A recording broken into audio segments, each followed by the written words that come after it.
Hello everyone and welcome to my channel. I hope that you are all good. In today's video we are going to be doing an in-depth layered stamping tutorial, so I really hope you all enjoy watching.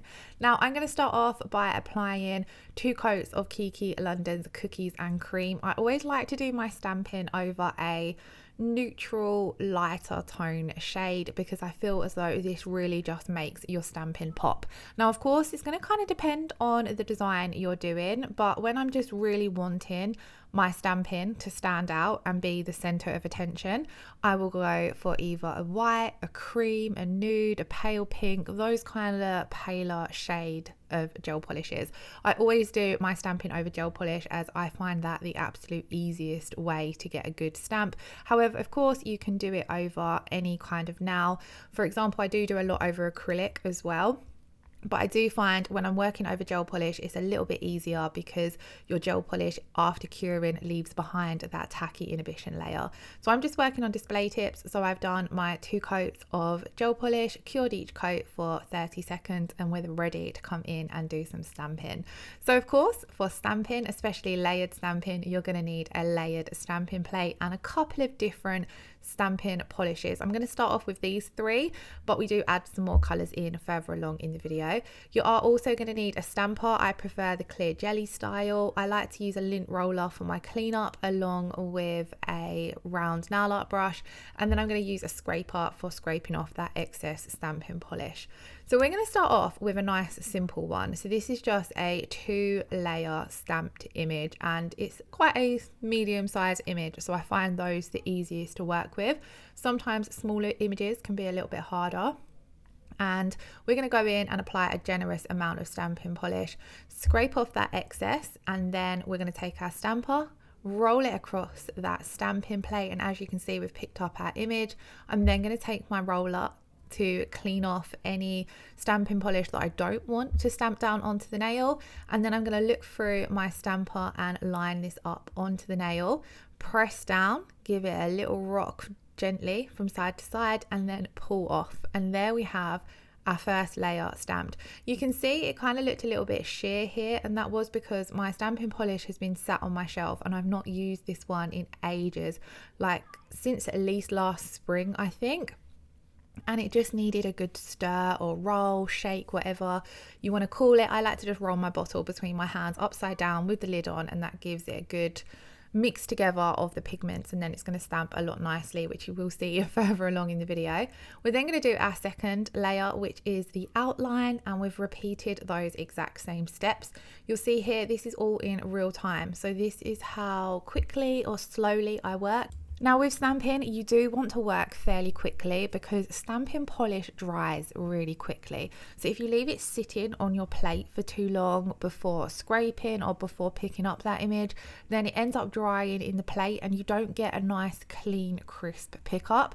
I do find once I've picked it up on my stamper, I very rarely find that it's dried stuck to my stamper. It's kind of like that area, the time frame you've got to be quick in is when you're applying the stamping polish to your plate and scraping and picking up. Once you've picked up, it's kind of all a little bit easier then.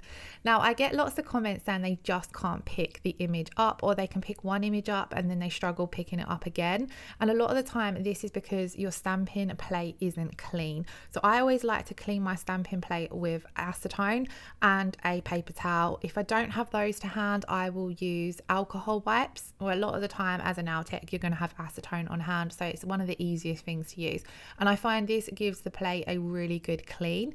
If you are still struggling, you do want to check the kind of plates you're using. Some poorer quality plates, and I don't necessarily mean cost wise in this because I've used plenty of cheap plates and they have stamped amazingly. It's more about the quality. So some poorer quality plates, the image isn't cut into the stamping plate deep enough, so you just don't get a good pickup. So if you're practicing loads with a specific plate and it's really not working for you, I would recommend trying a different plate. Some of my favorite stamping plates are from Born Pretty, Miss Lucy UK and Clear Jelly Stamper, and they do have a variety of price ranges between those 3 brands, and a lot of them will run sales or have discount codes and things like that available as well. When it comes to stamping polishes, again I love Born Pretty and Clear Jelly Stamper. Born Pretty I think are brilliant for the price range, but there isn't always a huge colour selection in stock, whereas Clear Jelly Stamper have a huge selection of colours. So if you've got good products, I think you can't go wrong with stamping if you just spend plenty of time practicing. For me, it was one of those things. I took a long time practicing stamping, and then once it clicked, and I've never had any issues since. I've just picked up tips and tricks along the way to make it easier. So we've done the 2 flowers, and then I'm going to add on some leaves on here as well. I find as well, to make your stamping designs really look good, it helps to use a variety of images together. So rather than just having these 2 flowers down on the nail, adding in some leaves really takes it up a level. You're also bringing some more colors into the design, and it makes it look a lot more intricate than it would before. So same again, we're going to apply a generous amount of stamping polish, scrape off the excess, a gentle roll across that image. I always like to roll towards me with my jelly stamper. Pick up that image, and then as you can see, it's picked up beautifully. We're going to take our lint roller, easily remove off all those other images that we've picked up, and then I'm going to line this up where I want it to go, press down firmly and lift off. You can press down firmly and leave it there for a second or two. Like I said, this part was all in real time, so that's how slowly I left it, or quickly, whatever way you want to look at it. I held my stamper there. If I'm using a larger image, sometimes I'll rock the stamper from side to side to make sure it has fully covered the nail before lifting off as well. Then once we've done our leaves, we're going to come in and do our outline. When it comes to scraping off that excess polish, I like to go in with a generous amount of stamping polish. So a lot of the time you'll see me scrape with 2 free swipes of my scraper. This is just to make sure that you're fully covering the image. So that's why I like to apply a generous amount. And then by scraping 2-3 times, I'm really getting a clean removal of that excess stamping polish so that I'm going to get a clean pickup. You don't necessarily need to use too much stamping polish.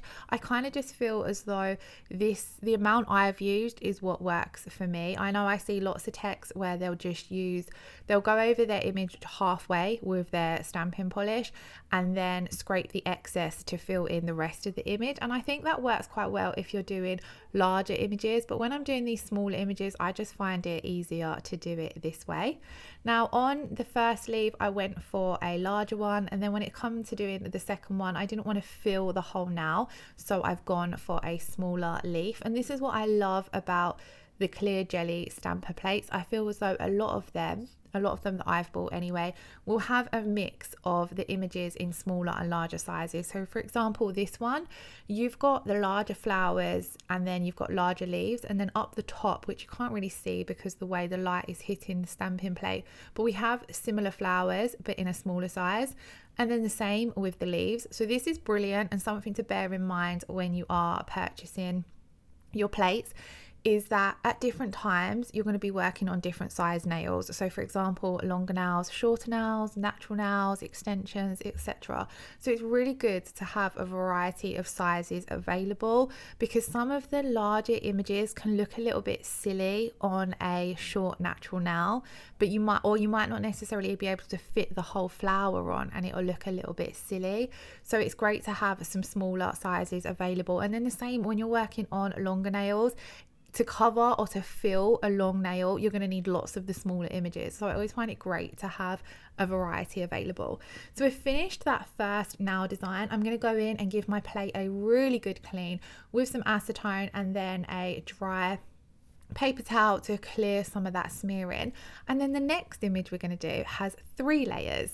So here is what it looks like on the card that comes with the stamper from Clear Jelly Stamper. So you can see it's got the 2 colours, so the flowers and the leaves, and then your outline. When I'm doing a more trickier layered image like this, where I might not necessarily know where to put the flowers and the leaves, I actually come in and stamp the outline first of all with a light colour.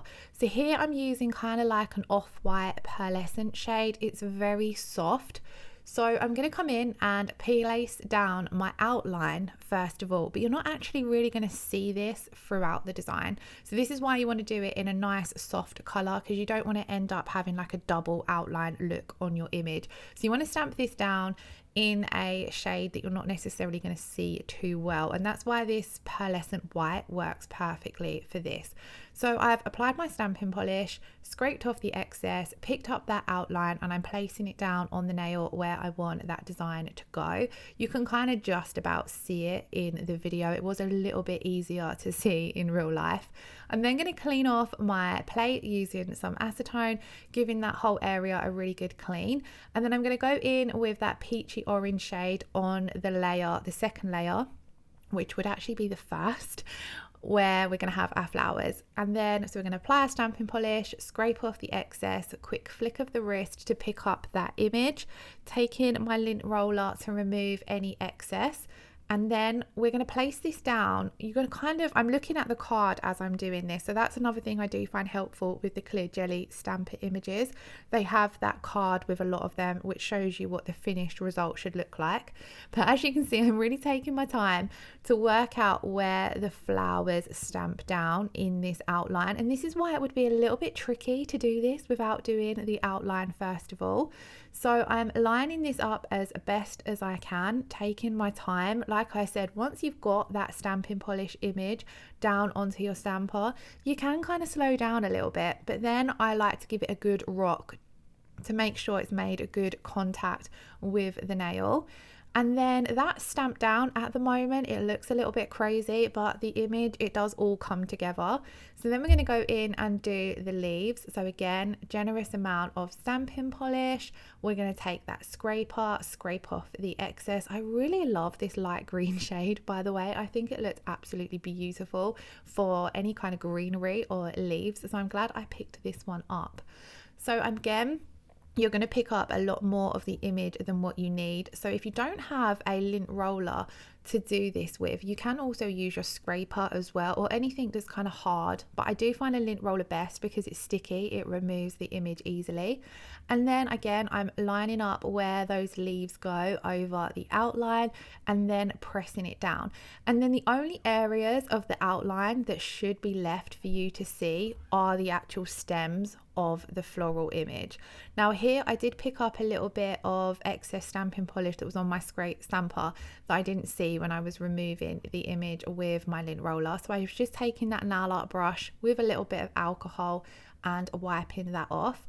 Then we're going to go in and do our outline again. So exactly the same as what we did when we did it on our first layer, but this time we're going to use it with our shade that we want the outline to be in. So in this case, it's that taupey grayish brown shade.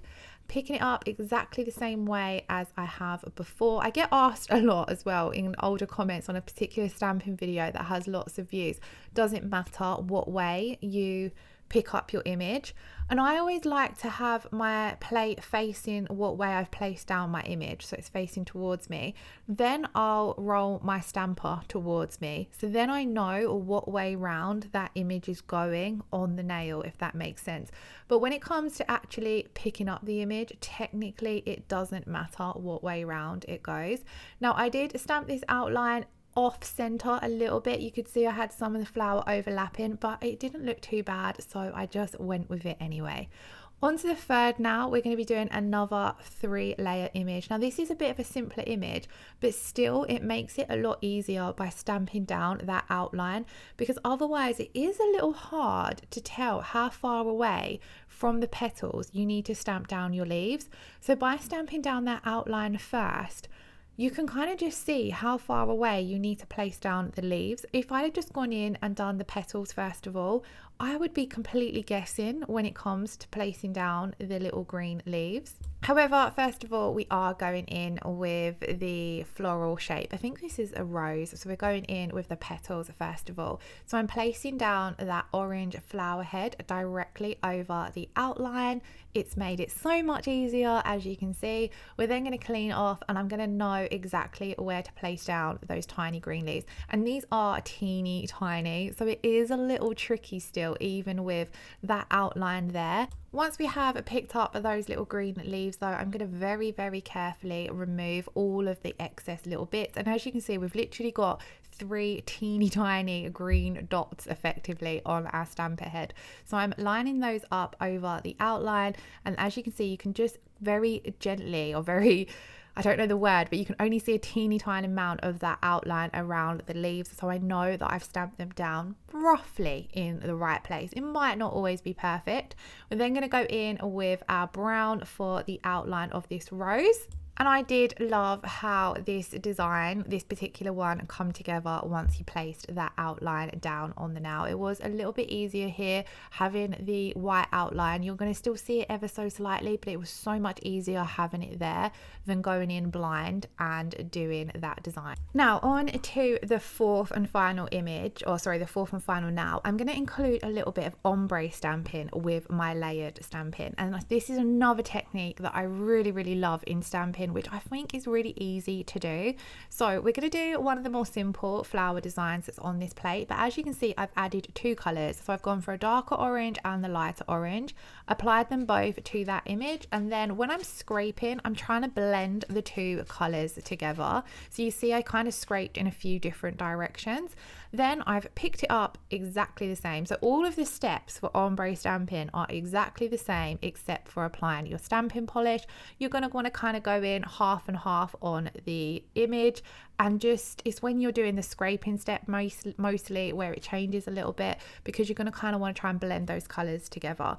Now this one didn't actually blend together perfectly, but when you're doing a layered stamping like this one, it doesn't matter too much, because when you come over the top and add the outline, you don't see the harsh line between the 2 colors anyway. But I would just say, to get that more better blend between the 2 colors, just go over with your scraper a few more times, and then it blends the 2 colors together nicely. Here we're using quite a bold darker orange compared to the lighter orange, so it was a little bit trickier to blend together. I do the green leaves, and we use 2 different shades of green, and it blends so nicely, and it kind of just adds a bit of a shadowed effect in the leaves, and it just kind of, one, you're adding more colors into your stamp design, so it makes it look a lot more intricate, but then it adds a lot more depth to the design as well, which I really, really love. So I went for 2 different colors on this particular flower, and as you can see, they blended together a lot nicely. A lot more, I think it's because they were the yellow was a more of a softer shade than something so bold as the previous orange, but it blended together a lot more better. So once we've got that done, we're going to come in again and add on our outline. When it comes to ombre stamping, another thing that I wanted to mention, you do want to be really careful that you don't contaminate your bottle brush with the previous color. So when you're coming in with that second color, just be really careful that you're not picking up any of the previous color. And another thing that I wanted to mention that I can't believe I haven't pointed out yet, one of the things that I find really helpful when it comes to doing layered stamping is really studying the image before stamping it and looking at how you can match up the 2 layers. So for example, on the flower, when I've placed down my base layer, I've tried to find a point of it that really stands out. So for me, on that last flower we placed down, you've kind of got this bit that juts out. And then when it comes to doing the second layer, I'll look for that point, and I know that if I match up those 2 points and get that pretty perfect, then the rest of it is all going to match up from the first layer to the second layer, if that makes sense. So you'll kind of see what I mean here. When I place down these leaves, I've decided to pick out that center part where we've done the ombre, so where it kind of goes from light to green, that larger leaf. That's the leaf I'm going to use as my base point for lining up the second layer. So here we've got our outline. I'm removing that excess, looking at it quickly, giving it a quick glance on my stamper, and then I'm just going to hold this just away from the image so I can really line up that point that I know matches, and then press down. And then I was really happy with these layers. I feel as though they matched up perfectly, and I really loved having all the different colors on this nail. We do, I think I show you guys in the video, but I compare this one with the first one we did, where we done pretty much very similar images, but on these ones we've used more stamping polishes because we've done that ombre underneath our layer, and I think it just really adds another dimension to the nail. It makes it look so much more unique, so much more intricate, and it's still very, very simple. Obviously you've had to do a few more stamps and things like that for the layered look, but the ombre itself is so easy to do and you're not adding on any additional work. It's not taking you any extra time, but the image looks so much different to just that one solid color. So I would highly recommend adding in a little ombre stamp amongst your layers somewhere to just take your stamping up a level. And yeah, I really hope you picked up some tips and tricks. The video didn't flow as smoothly as I wanted it to. I had a few problems when it comes to editing the footage. There was a few little bits that had cut out, so I kind of had to try and fix that up. And then this voiceover has felt a little bit chaotic for me because I'm doing it on a Saturday. I don't usually do voiceovers when my youngest is at home. I usually try and do them when she's at school and when my partner's working as well.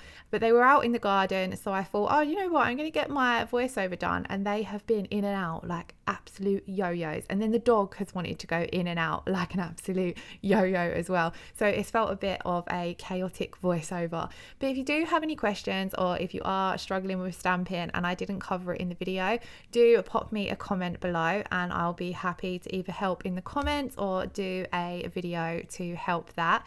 Once I had finished all the stamping, as you can see here, we're just going to come in and top coat. I'm using my crystal top coat from Kiki London, and I thought this set looked super cute, so I do hope you all enjoyed watching. If you did enjoy today's video, please do give it a thumbs up, leave me a comment below, let me know what you want to see in a video in the future, and hit that subscription button if you haven't already. I hope you're all having a wonderful weekend. Lots of love. Thank you so much for watching. Take care. Bye bye.